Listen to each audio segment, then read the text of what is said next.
श्री गणेशाय नमः। मित्रों, बुधवार के दिन गणेश जी की कथा सुनने से सभी मनोकामनाएं पूरी होती हैं। तो बुधवार के दिन आज हम गणेश जी की कथा सुनेंगे। पौराणिक कथाओं के अनुसार एक बुढ़िया माई रोज मिट्टी के गणेश जी की पूजा करती थी, लेकिन वो रोज गणेश जी की प्रतिमा बनाए और वो रोज ही गल जाए। उनके घर के सामने एक बार किसी सेठ जी का मकान बन रहा था। बुढ़िया माई ने मकान बनाने वाला कारीगरों से बोला, भाई मेरे मिट्टी के गणेश बना दो, मैं रोज बनाती हूँ, रोज गल जाती है। आप मुझे पूजा के लिए पत्थर से गणेश जी बना दो, आपकी बड़ी कृपा होगी। मकान बनाने वाला कारीगर बोला, माई जितनी देर में हम तुम्हारे गणेश जी बनाएंगे उतनी देर में हम दीवार पूरी कर देंगे। बुढ़िया यह सुनकर दुखी मन से घर वापस आ गई। दीवार पूरी करते करते शाम हो गई, लेकिन दीवार पूरी ना हो सकी। कारीगर जितनी बार दीवार बनाए उतनी बार ही दीवार गिर जाए। शाम को सेठ जी आए तो उन्होंने कहा, आज तुम काम नहीं कर पाए, इतना सही काम किया है। तब मकान बनाने वाला एक कारीगर सेठ जी के पास गया और उसने बुढ़िया की बात बताई। जब सेठ जी ने बुढ़िया माई के घर गए और उनसे कहा कि माई तुम हमारी दीवार सीधी कर दो, हम तुम्हें एक सोने के गणेश जी बनाकर दे देंगे। गणेश जी ने सुनते ही सेठ जी की दीवार सीधी कर दी। सेठ जी ने बुढ़िया को सोने के गणेश जी बनवा कर दिए। हे विनायक जी महाराज, हे गणेश जी बाबा, जैसे आपने सेठ जी की दीवार सीधी कर दी, वैसे ही अपने सभी भक्तों के, कथा सुनने वाले, कथा कहने वाले सभी के कार्य सीधे करना। बोलो श्री गणेश जी महाराज की जय। एक बुधवार की और पौराणिक कथा के अनुसार समतापुर नगर में मधुसूदन नामक एक व्यक्ति रहता था। वह बहुत धनवान था। मधुसूदन का विवाह बलरामपुर नगर की सुंदर लड़की संगीता के साथ हुआ था।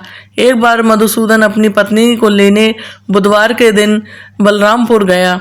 मधुसूदन ने पत्नी के माता पिता से संगीता को विदा कराने के लिए कहा।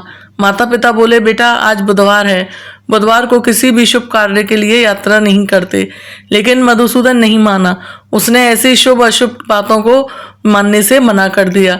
दोनों ने बैलगाड़ी से यात्रा प्रारंभ कर दी। 2 कोस की यात्रा के बाद उसकी गाड़ी का एक पहिया टूट गया। वहां से दोनों ने पैदल ही यात्रा शुरू की। रास्ते में संगीता को प्यास लगी। मधुसूदन उसे एक पेड़ के नीचे बैठाकर जल लेने चला गया। थोड़ी देर बाद जब मधुसूदन कहीं से जल लेकर वापस आया तो वह बुरी तरह हैरान हो उठा, क्योंकि उसकी पत्नी के पास उसी की शक्ल का एक और दूसरा व्यक्ति बैठा हुआ था। संगीता भी मधुसूदन को देखकर हैरान रह गई। वह दोनों में कोई अंतर नहीं कर पाई। मधुसूदन ने उस व्यक्ति से पूछा, तुम कौन हो और तुम मेरी पत्नी के पास कैसे बैठे हो? मधुसूदन की बात सुनकर वह व्यक्ति कहने लगा कि अरे भाई, यह मेरी पत्नी संगीता है। मैं अपनी पत्नी को ससुराल से विदा करके लाया हूँ, लेकिन तुम कौन हो जो मुझसे ऐसा प्रश्न कर रहे हो?